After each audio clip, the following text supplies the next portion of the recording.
ஜெயம் பெற்றவர் கர்த்தர். அவர் ஜெயம் கொடுக்குறவர், நமக்கு ஜெயம் தருவார். ஜெயத்தை நம்ம பெற்றுக்கொள்வோம். அவருடைய ஒத்தாசையோட நம்முடைய ஓட்டத்தை ஓடி ஜெயம் பெற்று அவர் நமக்காக வச்சிருக்கிற அந்த பரிசு பொருளை, அந்த பந்தய பொருளை நம்ம பெற்றுக்கொள்ளத்தக்கதாக நம்முடைய ஓட்டத்தை ஓடுவோம். ஜெயம் கொடுக்குற தேவனுக்கு ஸ்தோத்திரம். அடுத்தது வெளிப்படுத்தல் 3:21 ஆண்டவரை பற்றி சொல்லியிருக்கு. அந்த வயசு சொல்கிறாரு, நான் ஜெயங்கொண்டு என் பிதாவினுடைய சிங்காசனத்தில் அவரோட கூட உட்கார்ந்தது போல ஜெயங்கொள்ளுகிறவன் எவனோ அவனும் என்னுடைய சிங்காசனத்தில் என்னோடைய கூட உட்காரும்படிக்கு அருள் செய்வேன். ஆண்டவர் சொல்கிறாரு, நான் ஜெயங்கொண்டு, ஆண்டவர் ஜெயம் பெற்றிருக்கிறாரு. எப்படின்னா சாத்தானுடைய தலையை நசுக்கி எவ்வளோ பாடுகள், எவ்வளோ கஷ்டங்கள், எவ்வளோ இந்த நிந்தைகள், எவ்வளோ அடி அவமானம் எல்லாத்தையும் அவர் சகித்து ஜெயம் பெற்று அவர் என்ன செய்கிறாருன்னா மரணத்தை ஜெயமாக விளங்கி உயிரோட எழும்பி அப்புறம் ஜெயங்கொண்டு பிதாவினுடைய சிங்காசனத்தில் அவரோட கூட உட்கார்ந்துருக்கிறாராம். அவர் என்ன சொல்கிறாருன்னா, நான் ஜெயங்கொண்டு என் பிதாவினுடைய சிங்காசனத்தில் அவரோட கூட உட்கார்ந்த போல ஜெயங்கொள்ளுகிறவன் எவனோ அவனும் என்னுடைய சிங்காசனத்தில் என்னோட கூட உட்காரும்படிக்கு அருள் செய்வேன். என்னுடைய சிங்காசனத்தில் என்னோடு கூட நான் உட்காரும்படி அருள் செய்வேன். ஜெயங்கொள்ளுகிறவனுக்கு அருள் செய்வேன். அதனால் ஜெயங்கொண்டு அவருடைய பக்கத்தில் போய் உட்காரக்கூடிய அந்த ஒரு பாக்கியத்தை பெறணும். அவர் அந்த கிருபையை நமக்கு தருவார், ஜெயங்கொள்ளுகிறவனுக்கு தருவார். அதனால் ஜெயம் பெற்று அவருடைய பக்கத்தில் உட்காரக்கூடிய அந்த பாக்கியத்தை நம்ம பெறக்கூடிய அளவில் நம்முடைய அந்த வாழ்க்கை பயணத்தை மேற்கொள்வோம், ஓட்டத்தை ஓடுவோம். ஆண்டவர் எதையெல்லாம் ஜெயித்தார் அப்படின்னு பார்க்குறோம். அதாவது பாவத்தை ஜெயித்தார். பாவம் உலகத்தில் இருக்கும்போது எல்லாருக்கும் அந்த பாவ சோதனைகள் வரும், எல்லாத்தையும் அவர் ஜெயிக்கிறாரு. சாபத்தை ஜெயித்தார். அப்புறம் பிசாசை ஜெயித்தார், தலையை நசுக்கினார், பிசாசுடைய தலையை நசுக்கி அதை ஜெயித்தார். உலகத்தை ஜெயித்தார், பாதாளத்தை ஜெயித்தார், மரணத்தை ஜெயித்தார். மரணத்தை ஜெயித்த மரணமே உன் கூரங்கே, பாதாளமே உன் ஜெயமங்கே அப்படின்னு சொல்லிட்டு பாதாளத்தையும் மரணத்தையும் ஜெயித்து ஜெய வீரராக ஆண்டவர் பிதாவுடைய சிங்காசனத்தில் போய் உட்கார்ந்துருக்கிறாரு. அதுபோல் நாம் இப்படி இதை எல்லாத்தையும் ஜெயித்து ஆண்டவர் பக்கத்தில், இயேசு கிறிஸ்துவனுடைய பக்கத்தில் அவரோட உட்காரும்படி அவர் அருள் செய்வேன்னு சொல்லியிருக்கிறாரு. அதனால் அவரோட கூட உட்கார தகுந்தாப்பில் நம்ம என்ன செய்யணும்னா அந்த பாக்கியத்தை நம்ம பெறுகிறதுக்கு அவரை நாம் அண்டிக் கொள்ளணும். அவரை நம்பி அவரை விட்டு விசுவாசத்தை அவரை அண்டிக் கொள்ளணும். அவருக்கு பிரியமானதை செய்கிறதுக்கு நம்ம முயற்சி செய்யணும். அவருடைய ஒத்தாசைக்காக நம்ம வேண்டுதல் செய்யும்போது அவர் உதவி செய்வார். அவர் உதவி செய்யும்போது அவருக்கு பிரியமானபடி நம்ம வாழ முடியும். அவர் ஜெயம் பெற்ற இந்த ஜெயம் பெற்ற போல் நாமும் ஜெயம் பெற அவர் உதவி செய்வார். அவர் ஜெயம் தருவார். ஜெயம் பெற்றவர் ஜெயம் தருவார். அவர் காட்டக்கூடிய வழியில் நம்ம நடக்கணும். நம்முடைய சுய சித்தம் செய்யாமல் ஆண்டோடைய சித்தம் என்ன அப்படின்னு அறிந்து அவருடைய சித்தத்தை நம்ம செய்யக்கூடியவங்களாக நம்ம மாறணும். அப்புறம் நாம் ஜெயம் பெற செய்ய வேண்டும். ஆண்டவர் ஜெயித்தார், நாம் ஜெயம் பெற என்ன செய்யணும்? அதுக்கு ஒரு வசனம் 2 தீமோத்தேயு 2:12 அவரோட கூட பாடுகளை சகித்தோமானால் அவரோட கூட ஆளுகையும் செய்வோம். நாம் அவரை மறுதலித்தால் அவரும் நம்மை மறுதலிப்பார். அப்போ ஜெயம் பெறணும்னா என்ன செய்யணும்? அவரோட கூட பாடுகளை சகிக்கணும். அவரோட கூட பாடுகளை சகித்தால் அவரோட கூட ஆளுகையும் செய்வோம். அப்போ அவரோட கூட பாடுகளை சகிக்கக்கூடிய அந்த ஒரு காரியத்தை நம்ம செய்யணும். பாடுகளை சகிக்கணும். பாவத்துக்கு எதிர்த்து நிற்கணும். பாவம் செய்யக்கூடாது. பிசாசுக்கு எதிர்த்து நிற்கணும். பாவத்துக்கு எதிர்த்து நிற்கணும். பிசாசு தானே பாவம் செய்ய தூண்டுகிறது. அதனால பிசாசுக்கு எதிர்த்து நிற்கணும். பாவத்துக்கு எதிர்த்து நிற்கணும். பாடுகளை சகிக்க வேண்டும். அதாவது நம்ம பாடுகளை சகிக்கணும்னா அந்த சகிப்பு தன்மையை நம்ம வளர்த்துக்கொள்ள முயற்சி செய்யணும். ஒரு வேளை ஒரு சில இது ஏதாவது பிரச்சனைகள் ஏதாவது வந்துட்டுன்னா சகிக்க முடியலையா, சரி ஒரு தடவை சகிக்கட்டால அடுத்தது நம்ம இப்போ சகிச்சாதான் நல்லது அப்படின்னு உள்ளதை நம்ம என்ன செய்யணும்னா மனசில் வச்சுட்டு அடுத்தது நம்ம சகிக்கக்கூடிய அந்த மனப்பான்மை நம்ம வளர்த்துக்கிடணும். பாடுகளை கண்டு பயந்து என்ன செய்யக்கூடாது, சோர்ந்து போய் மனம் அடைந்து விடாதபடிக்கு பாடுகளை சகித்த நம்முடைய ஆண்டவராகிய இயேசு கிறிஸ்துவ என்ன செய்யணும்னு நினச்சி அவரை உறுதியாக பற்றிக்கொள்ளணும். அவர் சகிச்சிருக்கிறார், நமக்கு உதவி செய்வார். நான் உலகத்தை ஜெயித்தேன் அப்படின்னு சொன்னார் இல்லையா, அவர் உலகத்தை ஜெயித்திருக்கிறாரு. அப்போ அவர் பாடுகளை சகிச்சிருக்கிறாரு. அவரை நம்ம பற்றி கொள்ளும்போது நமக்கு அவருடைய கிருபையை தருவார். அந்த பாடுகளை சகிக்கக்கூடிய அந்த கிருபையை தருவார். அதனால் பாடுகளை கண்டு சோர்ந்து போகாமல், மனமடிவடைந்து போகாமல், பாடுகளை சகித்த இயேசுவை உறுதியாக பற்றி கொண்டு நம்முடைய ஓட்டத்தை ஓடணும். எப்படின்னா துணிச்சலோடு அந்த பாடுகளை நம்ம எதிர்கொள்ளணும். பயந்து ஓடாமல் துணிச்சலோட அந்த பாடுகளை நம்ம எதிர்கொள்ளணும். சாத்தான் பாடுகளை பாவங்களை செய்ய தூண்டுவேன். பாவங்களை செய்ய தூண்டி பல பாடுகளை எல்லாம் அனுபவிக்கும்படி செய்வேன். பாவம் செய்தால் வரும் கஷ்டங்கள், நஷ்டங்கள், சோதனை, வேதனை எல்லாம் வரும் பாவம் செய்யும்போது. அப்படிப்பட்ட அதெல்லாம் வரணும் அப்படின்னு அவன் நினைப்பான். அப்படி வர வைக்கிறதுக்கு வேண்டி வேலையே செய்வான். அவன் தந்திரமாக வேலை செய்து பாவம் செய்ய வைப்பான். பாவம் செய்து வச்சு இந்த மாதிரிப்பட்ட சோதனைகளும் வேதனைகளுக்கும் உட்படுத்துவான் ஜனங்களை. அப்படி உட்படுத்தும் போது என்ன செய்யணும்னா ரொம்ப கவனமாக இருக்கணும். பிசாசுக்கு எதிர்த்து நிற்கணுமே தவிர, பாவத்துக்கு எதிர்த்து நிற்கணுமே தவிர பாவத்தை செய்யக்கூடாது. அது ஒரு வசனம் இருக்குது, பிசாசுக்கு எதிர்த்து நில்லுங்கள் அப்பொழுது அவன் உங்களை விட்டு ஓடி போவான் அப்படின்னு. எதிர்த்து நின்னா அது ஓடும். இல்லை அதை கண்டு பயந்தால் அது நம்மளை அட்டாக் பண்ணும், நம்மளை தாக்கும், அதுக்கு அடிமையாக்கும். அதனால் அதுக்கு அடிமையாகி போகாதபடிக்கு, பாவத்துக்கும் அடிமையாகி போகாதபடிக்கு நம்ம அதுக்கு எதிர்த்து நின்று அதை முறியடிக்கணும். ஆவியின் பட்டையை நமக்கு ஆண்டவர் தருவார், வேத வசனத்தை தருவார். வேத வசனத்தின் மூலம் அதையெல்லாம் நம்ம முறியடிக்கணும். சாத்தானை முறியடிக்கணும், எதிர்த்து நிற்கணும். அப்போ அது ஓடி போகணும். இப்போ பிசாசுக்கு ஏற்று நிறுங்கள் அப்பொழுது அவன் உங்களை விட்டு ஓடி போவான்னு சொன்னனால அது ஓடி போயிடும். அது அதை எதிர்க்கும் போதும் எதிர்க்காமல் இருக்கக்கூடாது, எதிர்த்து அதை ஓட வைக்கணும். பாவத்துக்கு இடம் கொடுக்கக்கூடாது, பிசாசுக்கும் இடம் கொடுக்கக்கூடாது.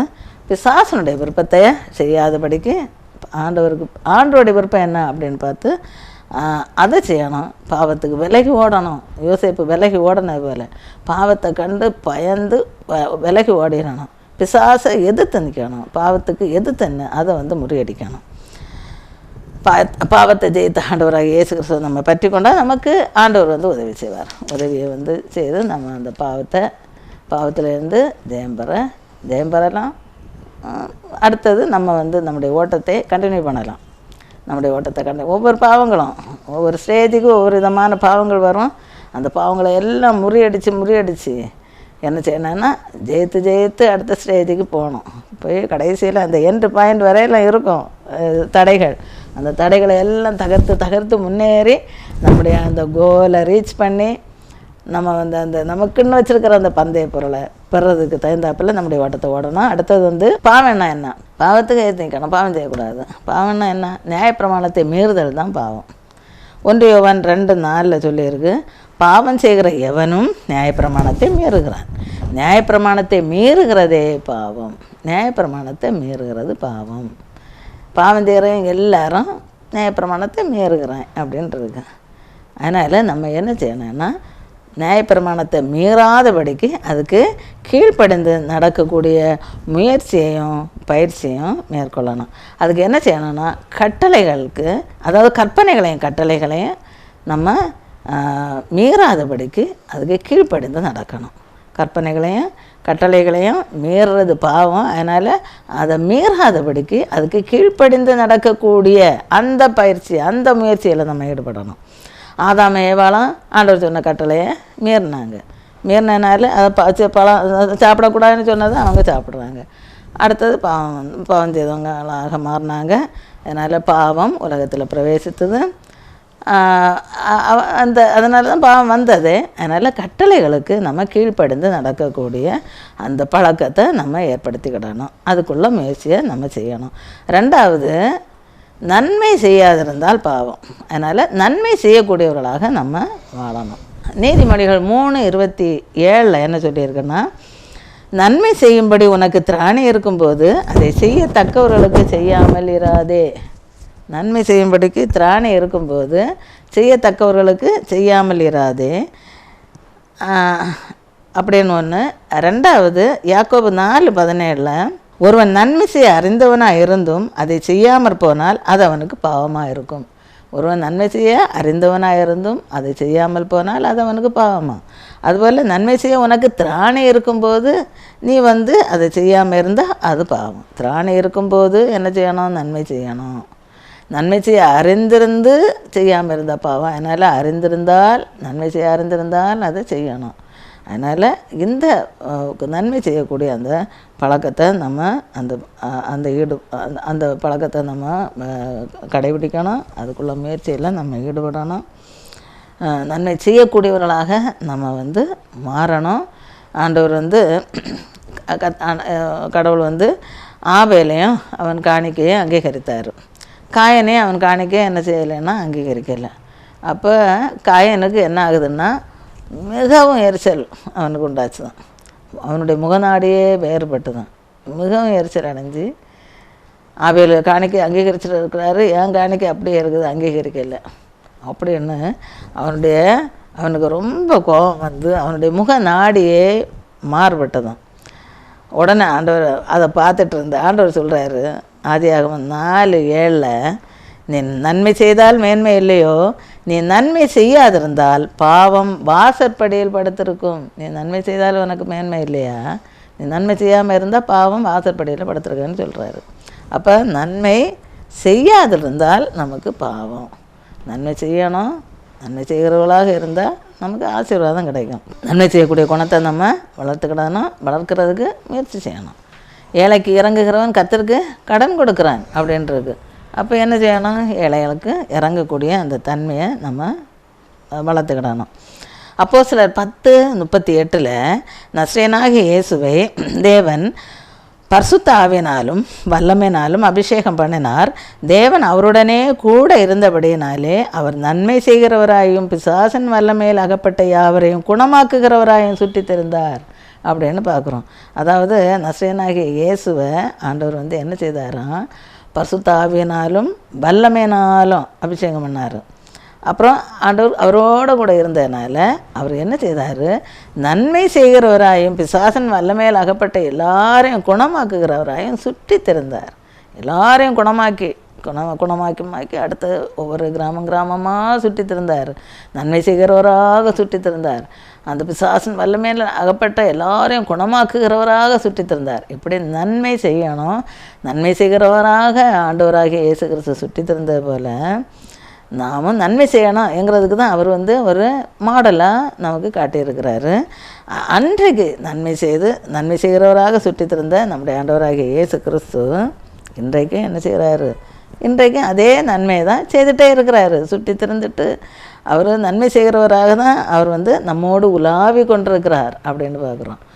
நமக்கு நன்மை செய்கிறாரு. ஒவ்வொருத்தருக்கும் என்னென்ன நன்மை தேவைங்கிறது அவருக்கு தெரியும். அந்த நன்மைகளை செய்து அவர் நம்மோடு அவர் உலாவி கொண்டிருக்கிறாரு. நம்மோட கூட தான் இருக்கிறாரு. நான் உன்னை விட்டு விலகுவதும் இல்லை, உன்னை கைவிடுவதும் இல்லை, உன்னோட தான் இருக்கிறேன்.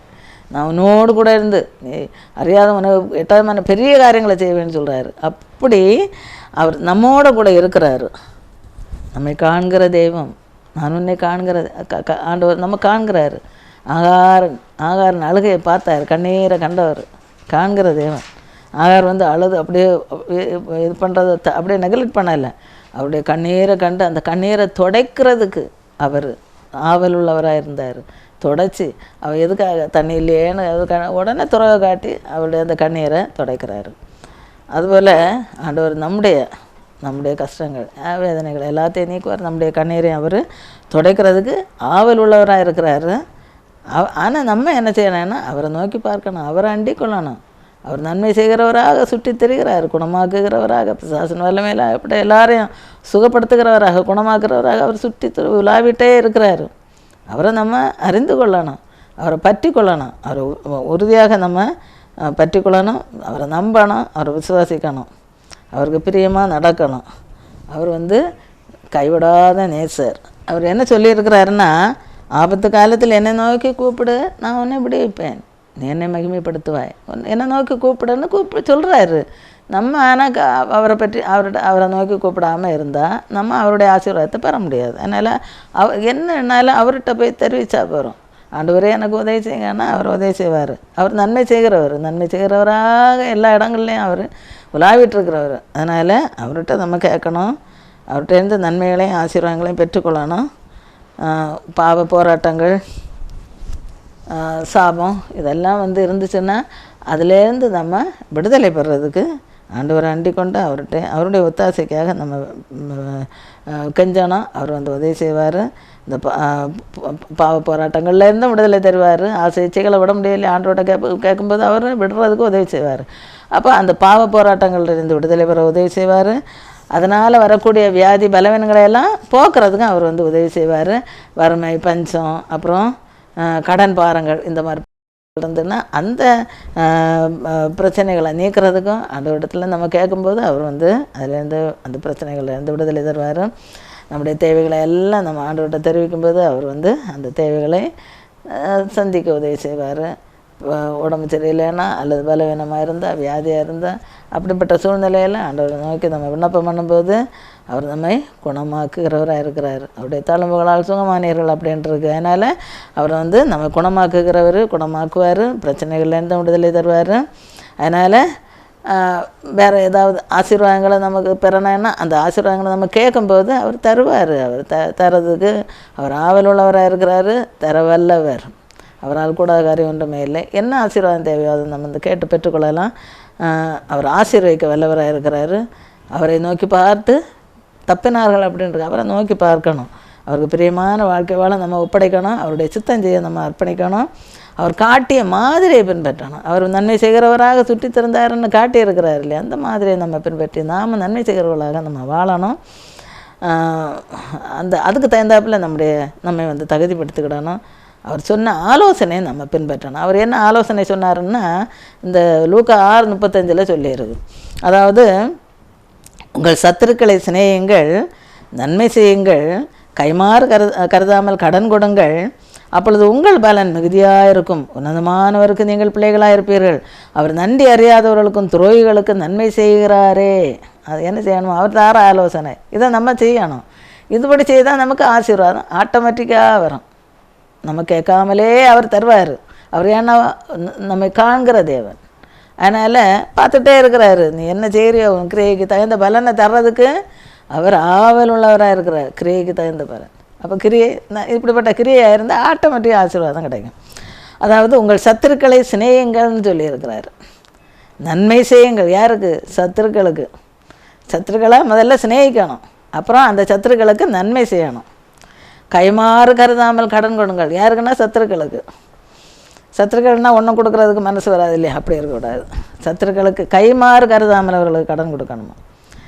அப்பொழுது உங்கள் பலன் மிகுதியாக இருக்கும். நீங்கள் இப்படி பண்ணினீங்கன்னா உங்களுடைய பலன் மிகுதியாக இருக்கும். உங்களுக்கு ஆண்டவர் நிறைய தருவாராம். அப்புறம் உன்னதமானவருக்கு நீங்கள் பிள்ளைகளாக இருப்பீர்கள். பலன் கிடைக்கும். அது மட்டும் இல்லை, உன்னதமான தேவனுக்கு நீங்கள் பிள்ளைகளாக இருப்பீர்கள். அவர் நன்றி அறியாதவர்களுக்கும் துரோகிகளுக்கும் நன்மை செய்கிறாரு. அவர் நன்மை செய்கிறாரு. நாமளும் அதுபோல் இந்த நன்றி அறிந்தாலும் சரி, அறியாமல் இருந்தாலும் சரி, அவர்களுக்கும் நம்ம நன்மை செய்கிறவர்களாக இருக்கணும் என்கிறது தான் அவருடைய விருப்பம். அவர் தரக்கூடிய ஆலோசனை அதையும் நம்ம கடைபிடித்தா நமக்கு ஆசீர்வாதம் ஆட்டோமேட்டிக்காக ஆண்டவர் தந்துடுவார். உன்னதமானவருக்கு நம்ம பிள்ளைகளாகவும் மாறுவோம். அதனால் இதை நம்ம என்ன செய்யணும்? மனசுக்குள்ளால் ஏற்றுக்கிடணும். அதை நம்ம மனசுக்குள்ளால் ஏற்றுக்கொண்டு அதை நம்முடைய வாழ்க்கையில் நம்ம கடைபிடிக்க ப்ராக்டிஸ் பண்ணணும், முயற்சி செய்யணும், ப்ராக்டிஸ் பண்ணணும். ப்ராக்டிஸ் பண்ணி தான் அது கொஞ்சம் கொஞ்சமாக தான் வரும். உடனடியாக வராது இல்லையா சத்துருக்களை சிநேகிக்கிறதெல்லாம். அதனால் கொஞ்சம் கொஞ்சமாக அந்த ப்ராக்டிஸை பண்ணி ஒரு ஃபுல் முழுசுமான ஒரு நல்ல ஒரு லெவலை அடையணும்.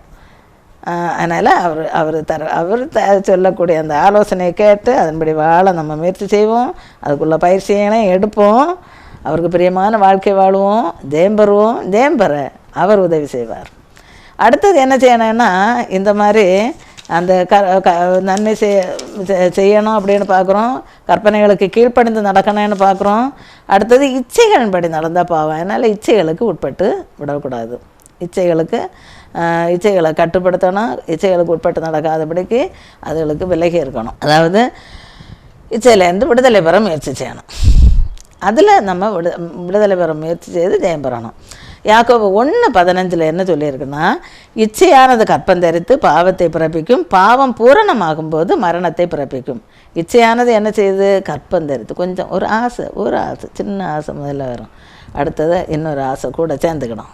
அடுத்தது அதோட கொஞ்சம் பெருசு அது சேர்ந்துக்கணும். அப்படி இச்சையானது நல்ல கற்பம் தரித்து அடுத்து பாவத்தை செய்ய வைக்கும், பாவத்தை பிறப்பிக்கும். பாவத்தை செய்ய வைக்கும். அது சின்ன ஆசை பெரிய ஆசைன்னெல்லாம் வரும்போது ஆட்டோமேட்டிக்காக பாவம் செய்ய வைக்கும். பாவம் பூரணமாகும்போது மரணத்தை பிறப்பிக்கும். அது கடைசியில் மரணத்துக்கு தான் கொண்டு போகும். அதுக்கு பிறகு அந்த மரணத்துலேருந்து நேராக நரகத்துக்கு கொண்டு போகும். இச்சையானது கற்பந்தரித்து பாவத்தை பிறப்பிக்கும். பாவம் பூரணமாகும்போது மரணத்தை பிறப்பிக்கும். மரணத்துக்கு பிறகு நரகத்துக்கு போகும். அந்த ஏவாள் என்ன செய்கிறா, பழத்தை சும்மா பார்க்குறா. அந்த சாத்தான் சொன்ன உடனே பழத்தை பார்க்க தான் செய்தான். உடனே அந்த கண்கள் அதை இச்சிக்கிறது. கண்கள்னால் கண்கள் அதை இச்சித்ததும் அவருடைய அவயவங்கள் எல்லாம் உடனே ஆக்டிவேட் ஆகுது. அவயவங்கள் எல்லாம் செயல்பட ஆரம்பிக்குது. கண் பார்த்தாச்சு, அது இச்சிக்கிறது. உடனே அந்த நோஸ் அதனுடைய ஸ்மெல்லை உணருது. நோஸ் மூக்கு அதுக்கு அந்த வாசனையை உணர்ந்ததும் உடனே வாயிலேருந்து எச்சில் வர ஆரம்பித்தாச்சு. அதை சாப்பிடணுங்கிற அந்த ஆவல் அது வருது. அந்த சாப்பிடணுங்கிற ஆவல் தான் கை ஆட்டோமேட்டிக்காக அதை என்ன செய்யுதுன்னா பறிக்குது. பறித்து அது வச்சுக்க முடியலை. ஏன்னா இங்கே ஏற்கனவே இச்சை, அப்புறம் அந்த நாக்கு ஸ்மெல்லு, அந்த மனம் தாங்க முடியலை. எச்சையும் ஊறியாச்சு. ஆட்டோமேட்டிக்காக கடிக்கிறான். கடித்து அவ்வளோதான். சாத்தான் அவன் என்ன வேலை செய்ய வந்தானோ அவனுக்கு வேலை முடிஞ்சு அவன் போயிட்டான். இவ பாவம் செய்தாச்சு, ஆண்டவருக்கு அன்பை இழந்தாப்போ அடுத்தது நரகத்துக்கு பாத்திரவானா மாறினான், மரணத்துக்கு பாத்திரவானா. அப்புறம் அவள் சும்மா விட்டாலாம் கணவனுக்கும் கொடுக்குறான். அவனை அதுக்கு ஸ்மெல்லாம் எல்லாம் பார்த்து அவனும் சாப்பிட்றான். 2 பேரும் பாவம் செய்து பாவத்துக்கு அடிமையாக மாறினாங்க. அந்த ஆதியாகமம் 3:6 சொல்லியிருக்கு, அந்த விருட்சம் புசிப்புக்கு நல்லதும் பார்வைக்கு இன்பமும் புத்தியை தெளிவிக்கிறதற்கு இச்சிக்கப்படத்தக்க விருட்சமாக இருக்கிறது என்று கண்டு அதன் கனியை பறித்து புசித்து தன் புருஷனுக்கும் கொடுத்தாள், அவனும் புசித்தான். இச்சிக்கத்தக்க விருட்சம் புசிப்புக்கு நல்லா இருக்குன்னு பார்க்குறான், பார்வைக்கு இன்பமாக இருக்குது அப்படின்னு பார்க்குறான், புத்தியை தெளிவிக்கக்கூடியதாக இருக்குது அப்படின்னு. அதுக்கு புத்தியை தெளிவிக்கிறதுக்கு இச்சிக்கப்படத்தக்க விருட்சமாக இருக்குது அப்படின்னு பார்க்குறான். அப்படி உடனே அதை பறிச்சாச்சு, சாப்பிட்டாச்சு, புருஷனுக்கும் கொடுத்து அவனும் சாப்பிட்டாச்சு. இப்படி பாவத்துக்கு அடிமை ஆகுறாங்க. கீழ்ப்படியாமல், கட்டளைக்கு கீழ்ப்படியாமல் பாவம் செய்தாச்சு. சாத்தான் தானே, அதுக்கு தானே வந்தேன். படிக்கக்கூடாது சாப்பிடக்கூடாதுன்னு சொல்லியிருக்கிறாரு. இதை எப்படியாவது மீற வைக்கணும். அவனுக்கு வேலை அதுதான், மீற வைக்கணும். அவன் இப்போ ஜெயித்திருக்கிறான். இவங்க அவனுக்கு அடிமை, அந்த பாவத்துக்கு அடிமையாக மாறியாச்சு.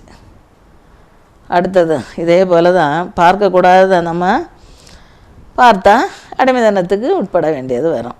அதனால் இதை அறிஞ்சு என்னென்ன பார்க்கக்கூடாதோ அதை பார்க்கக்கூடாது. வேண்டான்னு யாராவது பெரியவங்க சொன்னாங்கன்னா அதை பார்க்கக்கூடாது. சினிமா அடிமைத்தனம், செல்ஃபோன் அடிமைத்தனம், குடி போதை அடிமைத்தனம், விபச்சார வேசித்தனம் அடிமைத்தனம், லஞ்சம் ஊழல் அடிமைத்தனம், இந்த அடிமைத்தனம் எல்லாம் இதை என்ன செய்யணும்னா துண்டித்து போடணும். அதை வளர்த்துடக்கூடாது, அந்த அடிமைத்தனத்துக்கு உட்பட்டு விடக்கூடாது. அதை துண்டித்து போடக்கூடிய முயற்சியில் ஈடுபட்டு ஜெயம் பெறணும். அதுதான் நம்ம செய்யக்கூடியது. எந்த அடிமைத்தனமாக இருந்தாலும், சினிமா அடிமைத்தனமோ, செல்ஃபோன் அடிமைத்தனமோ, குடி போதையோ, விபச்சார வேசத்தன அடிமைத்தனமோ, எந்த அடிமைத்தனம் இருந்தாலும் அதையெல்லாம் கட் பண்ணி அதை வெளியே தள்ளணுமே தவிர அந்த அடிமைத்தனத்துக்கு உட்பட்டு நரகத்துக்கு நேராக போயிடக்கூடாது. அந்த அடிமைத்தனத்துக்கு உட்பட்ட கடைசியில் நரகம், மரணமும் நரகமும். அதனால் அப்படி போயிடக்கூடாது. அதை கட் பண்ணி துண்டித்து போடக்கூடிய அந்த முயற்சியில் நம்ம ஈடுபட்டு ஜெயம் பெறதுக்கு உதவி செய்யணும். அதுக்கு ஆண்டவருடைய ஒத்தாசைக்காக கெஞ்சி ஒத்தாசையோடு நம்ம அந்த ஜெயத்தை பெறணும். இந்த பாவம் எல்லாம் ஆரம்பத்தில் நல்லது போல் இருக்கும், எல்லாம் பார்க்குறதுக்கு அருமையாக, அதுதான் பார்வைக்கு இன்பம். அது அப்போ பார்க்குறதுக்கு ரொம்ப அருமையாக தான் இருக்கும், ஆரம்பத்தில் நல்லது போல் இருக்கும். ஆனால் அதனுடைய பாதிப்பு, குடி போதை இதெல்லாம் அதனுடைய பாதிப்பு, அதனுடைய தாக்கம் என்ன செய்யணும், மெதுவாக தான் தெரியும். ஆரம்பத்தில் தெரியாது. அதனுடைய பாதிப்பெல்லாம் முதல்ல நல்லா இருக்கும், இன்பமாக இருக்கும். அதனுடைய பாதிப்பு தாக்கமாக என்ன செய்யணும்னா மெதுவாக அது தெரிய வரும். அது மெதுவாக தான் கிரியை செய்யும். அந்த கிரியை மெதுவாக தான் ஆரம்பிக்கும். அதனுடைய விஷத்தன்மையை அது என்ன செய்யணும்னா கொஞ்சம் கொஞ்சமாக மனுஷனுக்குள்ளால் செலுத்தி அந்த மனுஷனை அப்படியே அழித்து போடக்கூடிய இந்த வழியை செய்யும். கொஞ்சம் கொஞ்சமாக அந்த மனுஷனை அழிக்கும். அதாவது விரியன் பாம்பை போல் தீண்டும் அப்படின்றது. விரியன் பாம்பை போல் தீண்டினா அதுக்கு விஷம் தானே உள்ளால் போகும். அந்த விஷம் கொஞ்சம் கொஞ்சமாக நம்ம மனுஷனுக்கு உள்ளார நம்ம மனுஷனுக்கு உள்ளால மனுஷனுக்கு இதுக்குள்ளால என்ன செய்யணும்னா போகும். அப்புறம் கடைசியில் நரக ஆக்கனை அடைய செய்யும். அடைய செய்கிறது மட்டும் இல்லை, அவனே என்ன செய்து அழித்து போடுறது, அழித்து போடக்கூடிய அந்த வேலையை தான் அந்த ஆசை இச்சைகளெல்லாம் செய்யும். அதனால் இந்த பாவங்களை நம்ம செய்யாதபடிக்கு அதுக்கு விலகி இருக்கணும், அதுக்கு பயந்து ஓடணும். இந்த கண்களின் இச்சைக்கு நம்ம இடம் கொடுக்கக்கூடாது. இந்த பாவ கடி விஷத்திலிருந்து நம்மை காப்பாற்ற வல்லது ஆண்டவராகிய இயேசு கிறிஸ்துவுடைய இரத்தம். அவர் கல்வாரி சிலுவையில் நமக்காக சிந்தின அந்த இரத்தம், அது அந்த விஷத்திலேருந்து நம்மை காப்பாற்ற வல்லமை உள்ளதாக இருக்குது. மத்தேயு 3:7 பரிசேயரிலும் சதுசேயரிலும் அநேகர் தன்னிடத்தில் ஞானஸ்நானம் பெறும்படி வருகிறதை அவன் கண்டு, விரியன் பாம்பு குட்டிகளே, வரும் கோபத்துக்கு தப்பித்து கொள்ள உங்களுக்கு வகை காட்டினவன் யார்? மனம் திரும்புதலுக்கு ஏற்ற கனிகளை கொடுங்கள். வரும் கோபத்துக்கு தப்பித்து கொள்ள உங்களுக்கு வகை காட்டினவன் யார்? மனம் திரும்புதலுக்கு ஏற்ற கனிகளை கொடுங்கள் அப்படின்னு சொல்லியிருக்கோம். அதாவது விரியன் பாம்பு குட்டிகளேன்னு சொல்லி யோவான் ஸ்நானன் அவர்கிட்ட ஞான ஸ்நானம் படுறதுக்கு வந்தாங்க இல்லையா, பரிசேயர் சதுசேயர் அப்புறம் அநேகர் அவர்கிட்ட ஞான ஸ்நானம் படுறதுக்கு வந்தவங்கள்ட்ட அவர் சொல்கிறாரு, அவங்கள பார்த்து, விரியன் பாம்பு குட்டிகளை, வரும் கோபத்துக்கு தப்பித்துக்கொள்ள உங்களுக்கு வகை காட்டினவன் யார்? மனம் திரும்புதலுக்கு ஏற்ற கனிகளை கொடுங்க. நீங்கள் சும்மா தார்மாராயெல்லாம் வாழாதுங்க, மனம் திரும்புங்க. அவங்க மனம் திரும்பி தான் பாவ மன்னிப்பு, அந்த பாவங்களை எல்லாம் அறிக்கையிட்டு மன்னிப்பு பெற்று தான் ஞான ஸ்நானம் எடுக்க வராங்க. அப்போ மனம் திரும்புதலுக்கு ஏற்ற கனிகளை இன்னும் போய் ஞானஸ்நானம் பெற்றுட்டு அப்புறம் பாவத்தில் போய் விழுந்துடாதுங்க, பாவம் செய்யாதுங்க. மனம் திரும்புதலுக்கு ஏற்ற அந்த கனிகளை, அப்புறம் நற்கிரியைகளை செய்ய ஆரம்பிங்க. இதுவரையெல்லாம் மோசமான கிரியைகளை செய்திருந்தாலும் அது பரவாயில்லை, ஆனால் இனி நற்கிரியைகளை செய்யக்கூடியவங்களாக நீங்கள் மாறுங்க அப்படின்னு சொல்கிறாரு. அப்போ பாவக்கடி விஷயத்துலேருந்து தப்பனேன்னா நம்ம என்ன செய்யணும்? முதலாவது மனம் திரும்பணும், ஆண்டவராகிய இயேசு கிறிஸ்துவை அண்டிக் கொள்ளணும், அவரை ஏற்றுக்கொண்டு அவருடைய பிள்ளைகளாக மாற நம்ம அர்ப்பணிக்கணும். பாவங்களை எல்லாம் யோவான் அவன்கிட்ட ஞான ஸ்நானம் எடுக்கிறதுக்கு முன்னால் பாவங்களை எல்லாம் அறிக்கையிட்டு மன்னிப்பு கேட்டு மன்னிப்பை பெற்று அப்புறம் அந்த ஞான ஸ்நானம் பெற அந்த ஜனங்களை போல் நாமும் மனம் திரும்பி பாவங்களை அறிக்கையிட்டு மன்னிப்பை பெற்றுக்கொள்ளணும். அப்புறம் இயேசு கிறிஸ்துவுடைய இரத்தத்தினால கழுவப்படணும். ஏன்னா இயேசு கிறிஸ்துடைய இரத்தம் சகல பாவங்களை நீக்கி சுத்திகரிக்க வல்லமை உள்ளது. அது வல்லமை உள்ளதாக இருக்கிறனால அந்த இயேசு கிறிஸ்துடைய இரத்தத்தினால நம்ம கழுவப்படணும்.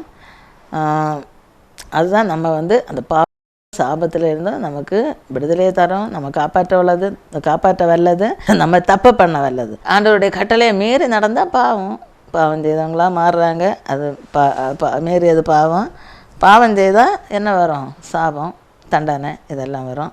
அந்த தண்டனையிலேருந்து எல்லாம் பாதுகாக்க வல்லது ஆண்டவராகிய இயேசு கிறிஸ்துவுடைய இரத்தம்.